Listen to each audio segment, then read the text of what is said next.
ખેડબ્રહ્મા ખાતે શહેર કોંગ્રેસ સમિતિ અને તાલુકા કોંગ્રેસ સમિતિ દ્વારા ગાંધી જયંતિ અને લાલ બહાદુર શાસ્ત્રીજીની જન્મજયંતિ નિમિત્તે પુષ્પાંજલિ કાર્યક્રમ યોજાયો। ખેદમા નગરમાં ભક્તિનગર મુકામે ખેડબ્રહ્મા વિધાનસભાના ધારાસભ્ય તુષાર ચૌધરીના બંગલોમાં 2 ઓક્ટોબર ગાંધી જયંતિ અને લાલ બહાદુર શાસ્ત્રી જયંતિ નિમિત્તે ફુલહાર અને સૂતરની આંટી ચડાવીને આ મહાનુભાવોને પુષ્પાંજલિ અર્પણ કરવામાં આવી હતી। કાર્યક્રમમાં પધારેલ સૌ કાર્યકર્તાઓ દ્વારા બંને મહાનુભાવોને સૂત્રોચ્ચાર દ્વારા પણ યાદ કરવામાં આવ્યા હતા। આ કાર્યક્રમમાં શહેર કોંગ્રેસ સમિતિના પ્રમુખ અમિત શર્મા, દિલીપ જૈન, નરેશભાઈ, ગોવિંદભાઈ, ગણપતસિંહ વાઘેલા, નરેન્દ્રસિંહ કલજીભાઈ, આકાશભાઈ, પરેશભાઈ, લીલાબેન, મણિબેન, અનિલભાઈ, લાલાભાઈ ભાવસાર, અતુલભાઈ રાવળ, રઘુવીર સાંકલા તથા તાલુકા કોંગ્રેસ સમિતિ અને શહેર કોંગ્રેસ સમિતિમાંથી મોટી સંખ્યામાં કાર્યકર્તાઓ હાજર રહ્યા હતા। રિપોર્ટર જયેશ ઠાકોર સાથે શૈલેષ પટેલ, ઇન્ડિયા 24 ન્યૂઝ, સાબરકાંઠા। આજે 2 ઓક્ટોબર એટલે કે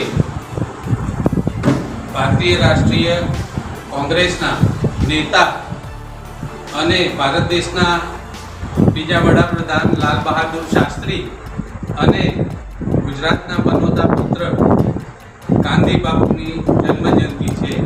એ નિમિત્તે આજે ખેડબ્રહ્મા તાલુકા અને ખેડબ્રહ્મા શહેર કોંગ્રેસ સમિતિ દ્વારા આજના આ દિવસે મહાનુભાવોને યાદ કરીને એમને પુષ્પાંજલિ અર્પણ કરવામાં આવી છે।